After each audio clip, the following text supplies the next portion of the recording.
Okay, good evening, everybody. I do have everybody muted at this time. We're just going to kind of go through. So if you want to stay muted, I'm going to unmute everybody, but we're going to have so that we can a discussion. So make sure that you mute your microphone on there. Okay. What we're going to do this evening is I'm just going to do some highlights on some things from the chapters that we've covered already. So today will kind of be more so just the material. I'm going to highlight in the chapters the important things. Obviously, there's a lot of material, okay? First thing that happens is we go from 74,000 pages of IRS code. We try to condense it down as much as we can into our 2-volume textbook. And then from there, we try to shrink it down even farther, okay? All right, so what I'm going to do is I'm going to just kind of highlight some things from some of the chapters. So let me just bring up the chapters here. Okay. First part that I'm going to talk about is just the earned income. Okay. I am, by the way, so in case anybody blurts out anything, I am recording this evening. So, all right. But earned income, just as the chapter said when you read, this is where the meat and potatoes of the return. This is why this is early on. It's wages, salaries, tips, military and disability pay, all those things are earned income. And I stress the word earned because it's exactly that. When we had you reading about the earned income credit, you do not get the earned income credit if you have unemployment or you have Social Security or anything like that that is not earned, okay? So we stress on that. The biggest thing about earned income is that it is typically comes in the form of the things that we're talking about here. Most of the time we're doing it as a cash method, and we will have the income from that nature. There's some things that are in here, again, this chapter, I want you to understand all those things. Don't worry about the counting periods. Don't worry about some of the things that may seem a little bit more finance orientated. Big thing I want you out of those first two chapters, 3 and 4, is just talking about the earned income, understanding your W-2, where it goes on the tax return things. Like I said, tomorrow night, I'm going to pick about 3 or 4 problems. And tomorrow night will just be me doing the problems. You can watch and follow along how I do things in the problems and such, okay? All right, so, that's most of the things in Chapter 3. We do have accounting methods. Don't worry about that. Just know we always file on a calendar year. When that's due, you can do the extensions as is talked about in the form there, you see in there, okay? And again, most of this, wages, salaries, where you get money, property, services, something that is earned. You have an exchange for your work that you've actually performed, okay? So that's a big thing out of Chapter 3, all right? We'll talk again, I'll hit on it a little bit more when we get into the chapter, the problems tomorrow evening, because I'll have different sources of income that we will do there, okay? All right.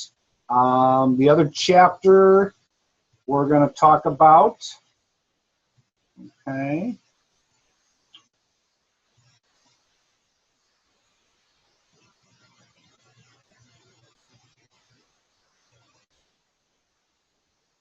Okay.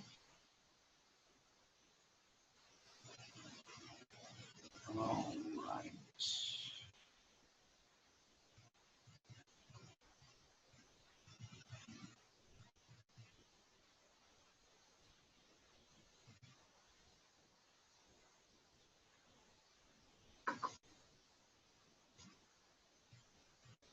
Okay, is the unearned income. Okay,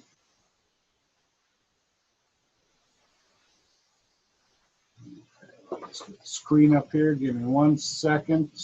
There it is. Okay, so we have unearned income in Chapter 4, okay? These are different things, and again, we're going kind of right down the 1040, page 1. Interest and dividends.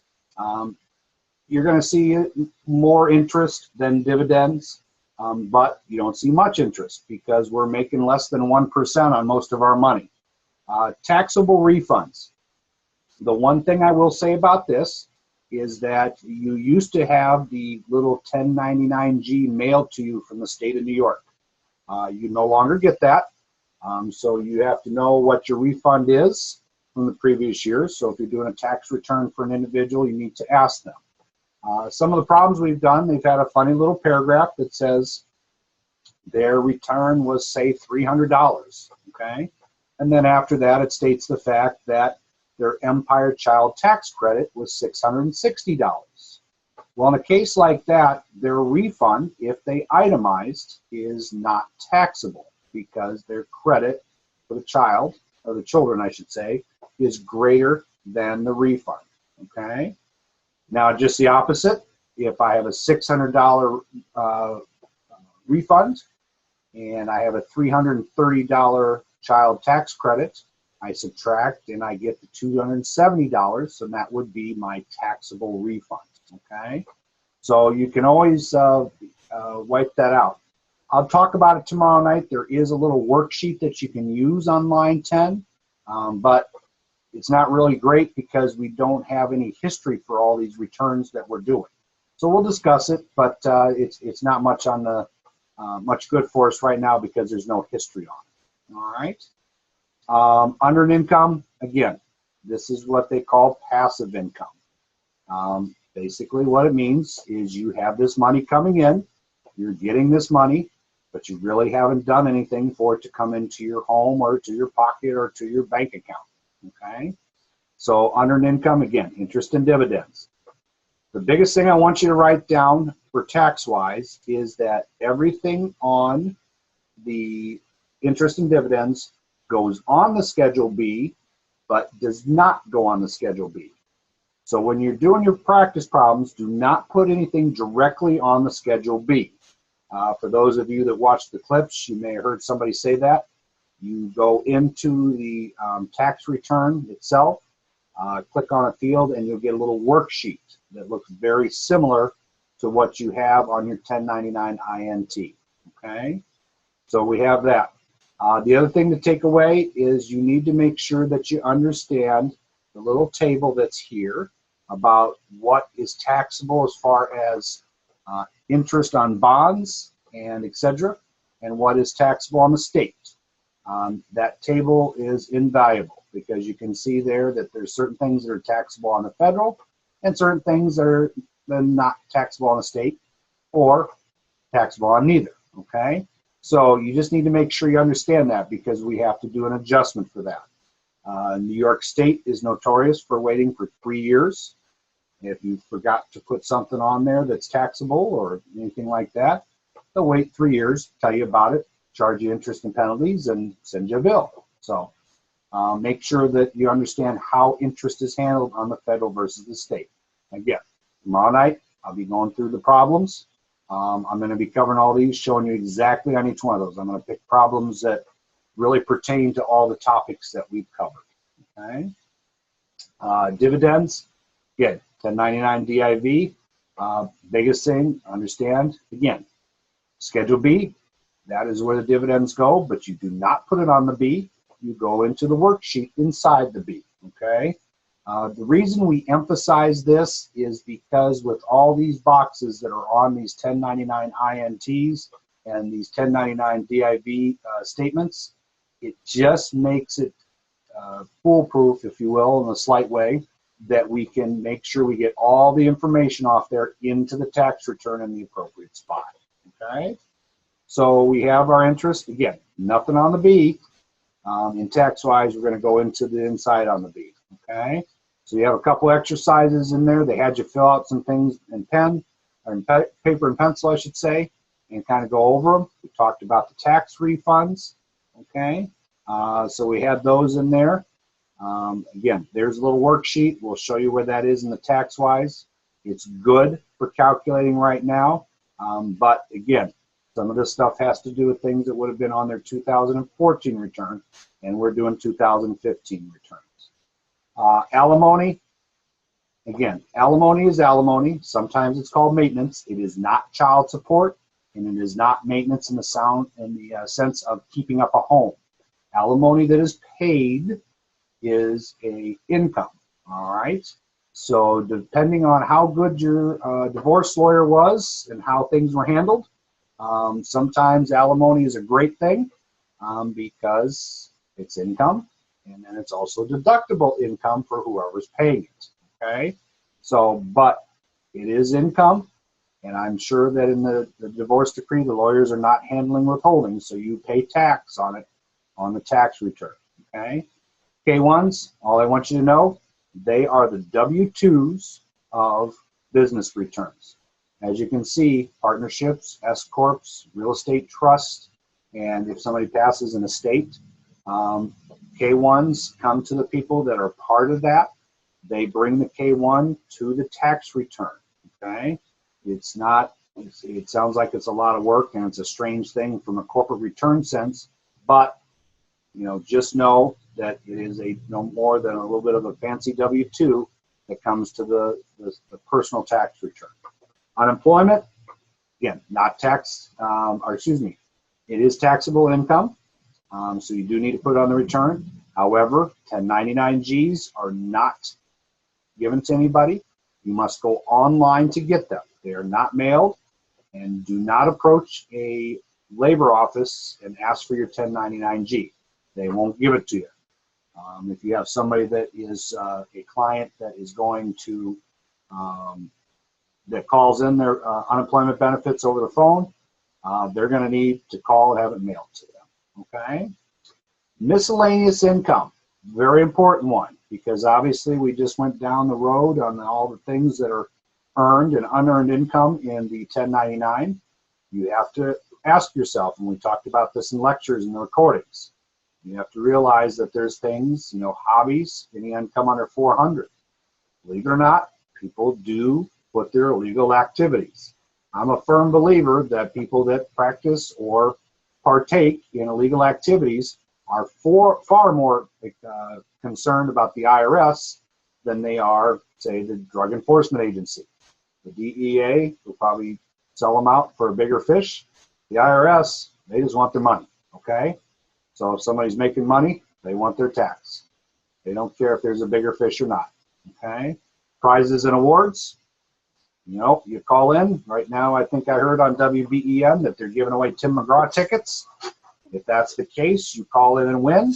They're going to give you a 1099 miscellaneous, and you're going to pay tax on those tickets that you want. The other ones that we see quite a bit of is cancellation of debt, gambling winnings, and you know, any other income that would show up there. Cancellation of debt, you have a credit card, $5,000 balance. You get a call from a credit collection agency. They say, pay $3,000, we'll take it.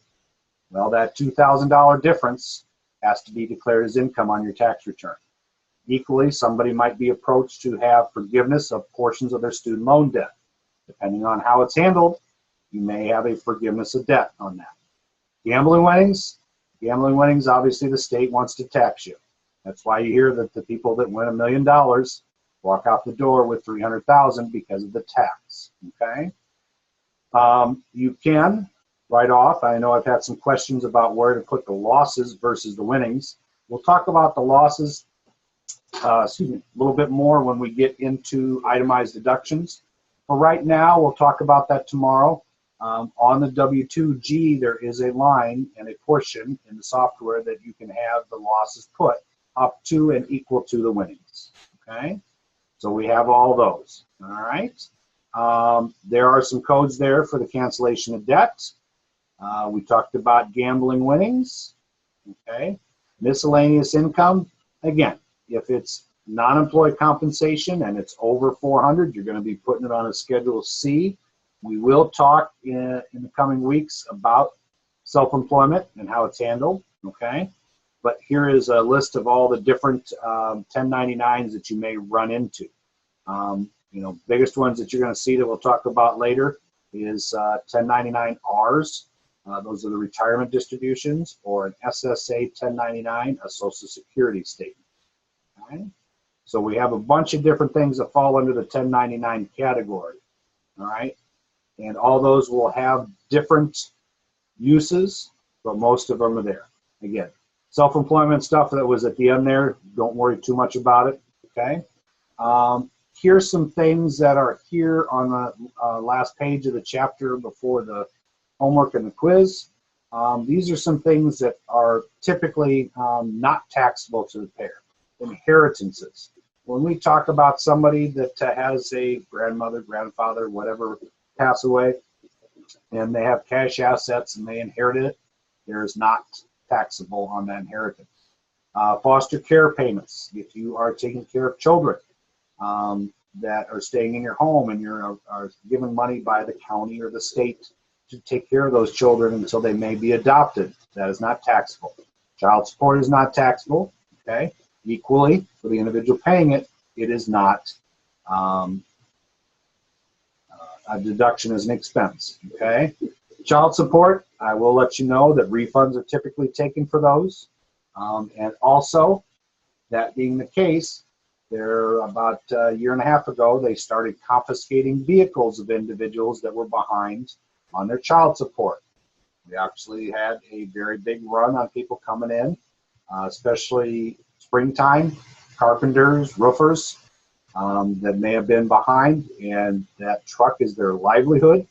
And all of a sudden they were 2 or 3 years behind on taxes and several months behind on child support. They were filing the returns as fast as they could because they knew they had refunds that were going to be taken. They just didn't want to give it to the child support. But now the state had their truck, so obviously they get in there for that. Okay, insurance proceeds, life insurance, medical insurance proceeds, rebates, veterans, and workers' comp. Remember, disability is based on who pays it. If you pay the premium, chances are your disability is not going to be taxable. If your employer pays for your long-term or short-term disability, it will be like a benefit. You will be taxed on that payment of disability. Workers' comp, typically that always happens, obviously at work, by the name. That is not taxable income, okay? So that's chapter 4, okay? We jumped to chapter 17. That one was the refundable credits, okay? Refundable credits, biggest one is the earned income credit, okay? Obviously, just as the name says, you only qualify if you have earned income. As you can tell by some of the things you saw in the workbook and some of the things in the textbook, earned income is the highest spot for fraud on tax returns. That's why the earned income credit worksheet and the due diligence, the 8867, is so important, okay? And that's why you have 6 pages to do for somebody to qualify for this earned income credit, all right? Additional child tax credit. Now, if you've read ahead on chapter 13 and 14, you'll see the other part of this in the non-refundable credits, okay? American Opportunity, same thing, all right? Credit for excess Social Security, again, the only thing I want you to keep track of on this one is you see that when somebody has 2 or more W-2s where their income, Social Security wages, is greater than $118,500. And that's where they would do the credit on the tax return. If they only have 1 W-2 and they have Social Security wages and tax greater than the $118,500 amount, then you must go to the employer. It's one of the questions in the quiz. Okay? Don't worry about the credit for undistributed capital gains and health coverage tax credit. We see that most of the time.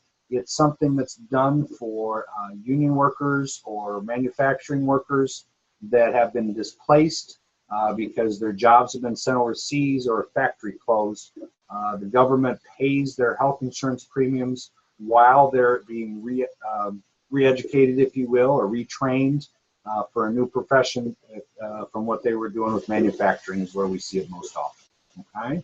So those are refundable. Now, you may have heard in the videos, Refundable credits are, as one of our teachers, Tiffany, calls it, the Energizer Bunny credits. Even after the tax bill is gone, the refundable credits will keep going on and on and on, okay? That's why the Earned Income Credit and the American Opportunity Credit and Additional Child Tax Credit are so important to most people, okay? And that's where we see fraud in this area, because they're going to get these credits as part of their refund, whether they have taxable income or not, okay? The Earned Income Credit kind of works as a plateau. It goes up at about 14,000 to about 18,000. It's on a plateau and then goes down. If somebody's single or head of household and they are in that category, that's where they're going to max out their credit, okay? All right, so that is all of our refundable credits, okay? As we talked about, the most important ones: Earned Income, Additional Child Tax Credit. The Earned Income Credit, there's several tests, okay? When you're doing the tax returns in TaxWise, realize that that main information sheet where you put in the taxpayer's name and the spouse, and then you put dependents, basically those little questions that you're asking there to put that dependent in: their name, their date of birth, their social security number, their relationship, how long did they live with them, were they the child that lived with them, okay? All those things are things that really make up the components of being able to claim a person as a dependent, and also if they are eligible for the Earned Income Credit, okay? So make sure that you understand all those for the Earned Income Credit. All right. You see the forms that are here: calculation, understand where the numbers come from. But again, you know, the forms in the TaxWise software are ideal because they have all those due diligence questions that you must ask, okay? We have, one second here, okay.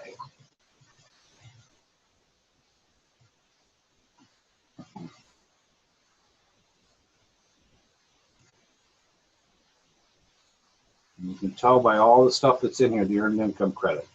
The Additional Child Tax Credit, again, it has a component that is non-refundable, and then it is refundable. What that means is, if I have $1,000 per a qualifying child, if my tax bill is $300, I would use part of the credit, with $300, to take care of my tax bill, and then I'd have $700 left over of that $1,000. That would become my refundable credit part. That is the Additional Child Tax Credit. And you'll see examples on that, okay? The other credit that is in there, we talked about excess Social Security. Credit for tax on undistributed capital gains. If you read this and thinking, what have I gotten myself into? You're correct, okay? Nothing in here is anything that you will ever do. I was actually talking with Esther this past week about this one. I said, do you have anything good that I can say and use this for an example? And her response was, I think I've done one of these in the last 5 years, okay? So, again, with the thousands of returns that she does herself, this is probably not something you're ever going to see, so just make sure that you understand it, okay? And then we talked about the health coverage tax credit. You can see how it's calculated. It's based on the months. They get a certain time, and then they basically get 72.5% of the premiums they pay as a credit. This is a credit that they put in on this form, and then they will have to submit to the IRS at a later time the bills for the health insurance plus canceled checks to show that they, or credit card statements that they paid for. Okay? So that is the, all right. Now we're going to take a look at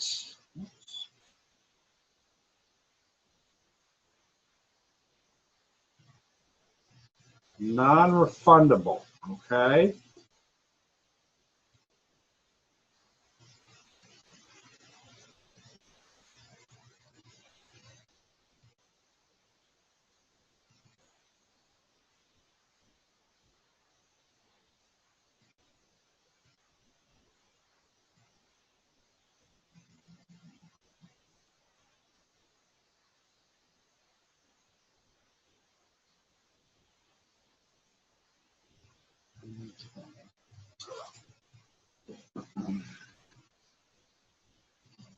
All right.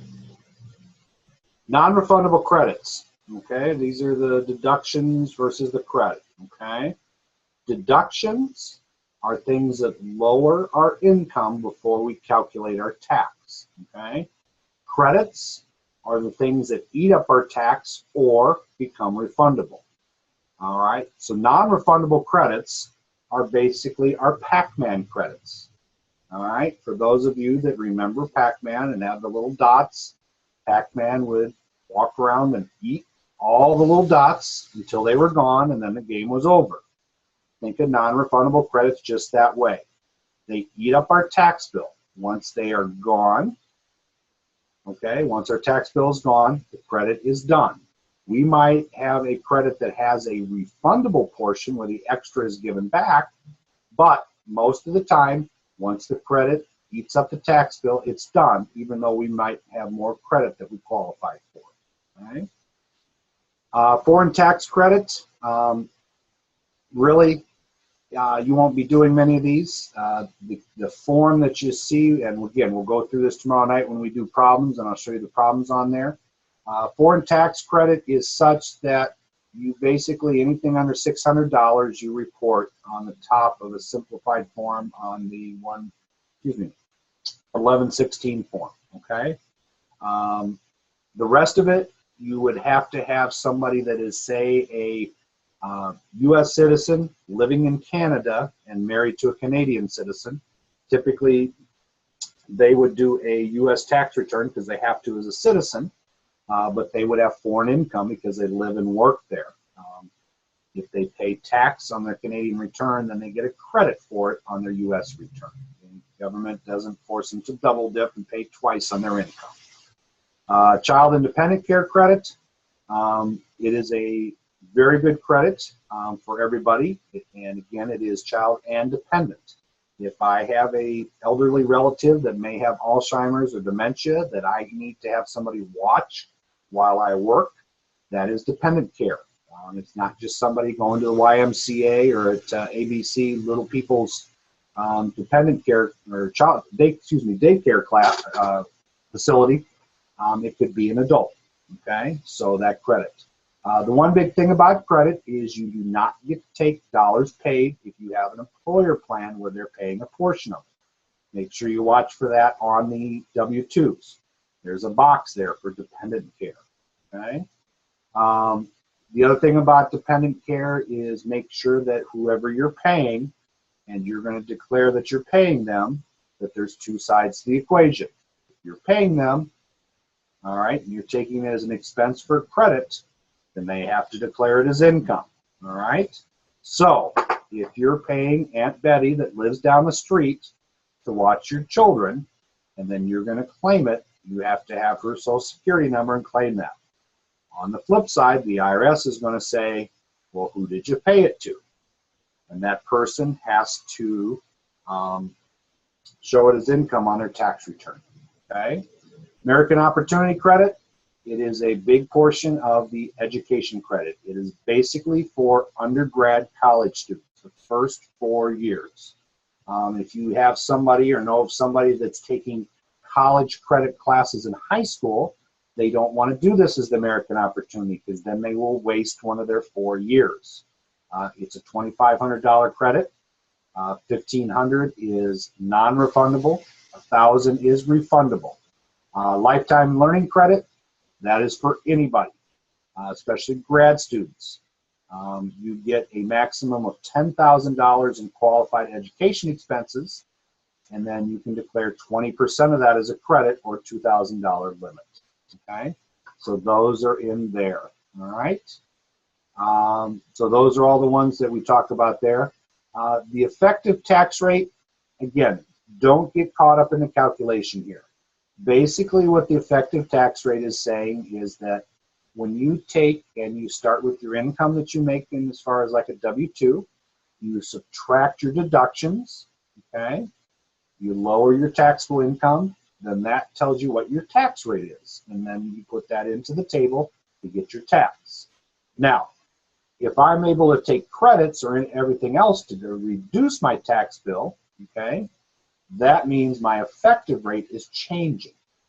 So I might have a tax bill of 15% on my taxable income, but after credits, I might only really pay 10% on my income. So it's just a way for you to lower what your tax bill really is. This is where you will hear a lot of times politicians talking about each other, saying, yeah, he was in the 40% tax bracket, but he only paid 10% tax. Right? So we have those. All right. Okay. There was a foreign tax credit. Again, it has the form, but we don't have to worry about the form on anything there. Okay. So put on there. Where we see most of this is on our dividend statements or investment statements. There is a investment fund that M&T Bank does that's called Lord Abbott. Obviously, from that name, it sounds very British or English, and Lord Abbott has foreign income in another country, and if our investment in that Lord Abbott fund results in us paying taxes, we get the credit on it as part of our 1099 DIV. Okay? So that's where we see most of that. We talked about child independent care. Make sure they pass the test as far as a qualifying child or relative, that they're on our tax return, that we're providing more than half their living expenses. All things that really come into play when we do seeing if a child or somebody claims as a dependent on our tax return. Very important that you have a statement from the organization who provided the care. They need to either give you their Social Security number or their EIN number, which is their employee identification number, just like your W-2 has on. Okay. All right. We have the last part of this, as we talked about, is the lifetime learning, and the big thing is qualified education expenses. Okay. They are expenses, are tuition and certain related expenses required for enrollment or attendance at an eligible education institution. What that means is my tuition and fees to attend an accredited school are deductible, and the ones that I pay.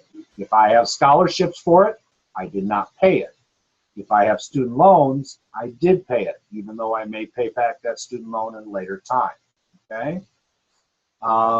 Things that may be related to the course of study. If I'm an art student, chances are I'm going to have paintbrushes. Okay? If I am an auto mechanic student, I can probably not write off spatulas for the home ec class I'm taking for my diploma. So you have to make sure it is for your course of study or major. Okay? So that's, again, books, supplies, equipment that relate directly to that. Some schools, you can write off the computer because they may be required that you have a certain level or type of computer to be an undergraduate student.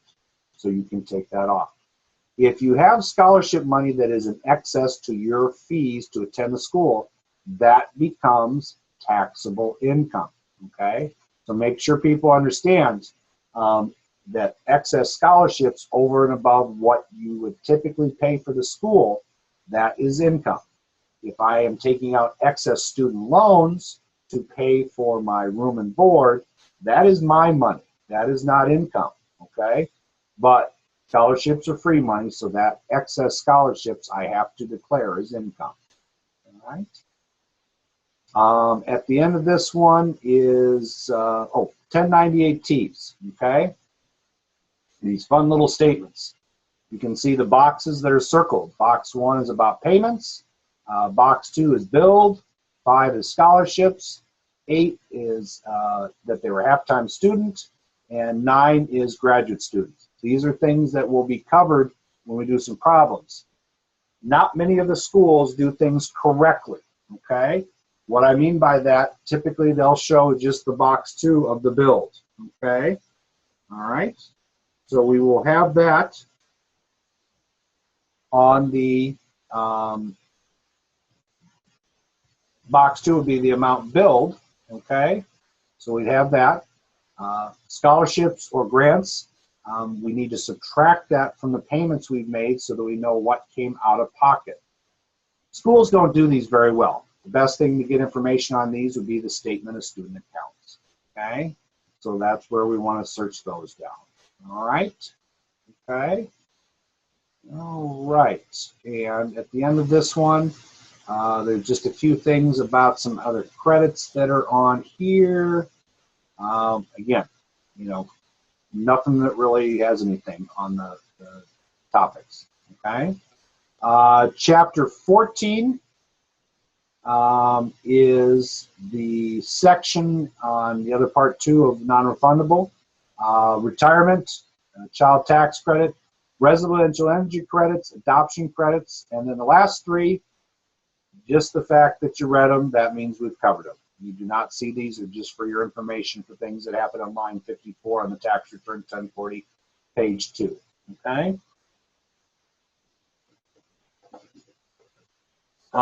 The biggest credits out of this chapter are the retirement savings contribution. Typically, it was for a lower income person. It is the government saying thank you for funding your own retirement. Hopefully, that doesn't mean that they're saying that you are not going to have Social Security. Okay, but there's a small credit up to $1,000 that says thank you for taking a portion of your income and putting it into a retirement account. Child tax credit. The biggest thing is that is $1,000 per child. There are tests. Again, main information sheet, that's where we cover it. Okay. Residential energy credits. Page 1 of this is the ones that have the solar panels, the big windmills, you know, the geothermal. Those are very good credits. They can be several thousands of dollars. But obviously there's several $1,000s of investments. I have heard it's in the neighborhood of $50,000 to do geothermal heating. Very efficient, very good, but it's a big investment, okay? Most of the residential energy credits we see are for new windows, new roof, whether it be architectural grade shingles or a steel roof, maybe new exterior windows, exterior doors, new furnace. All of those can add up to a credit of $500 lifetime. So if I got $350 of my credit last year, I only have $150 left this year. Okay? All right. So that is the beginning in a nutshell. I'm going to turn everybody's, if anybody's got any questions, they can type or they can ask on the microphone. Anybody have anything?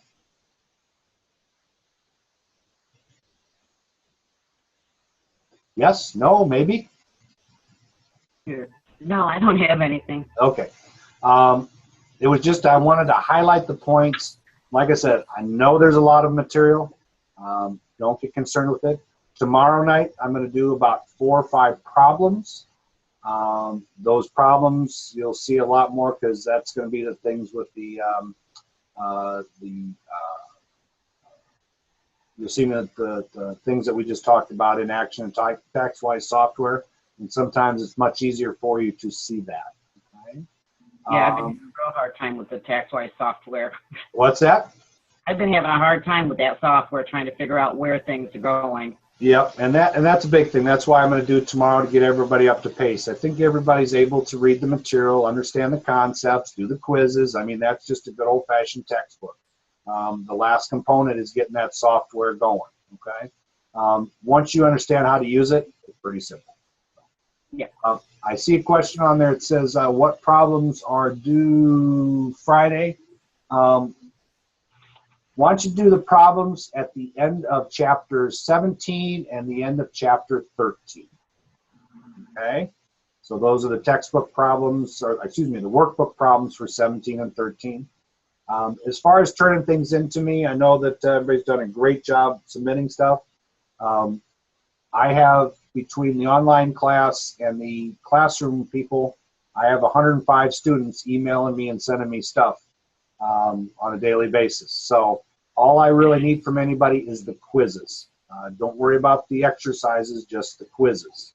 And then there'll be certain problems I will ask after tomorrow night, seeing how everybody does with the problems. There are certain ones that I'll tell you that you need to turn in.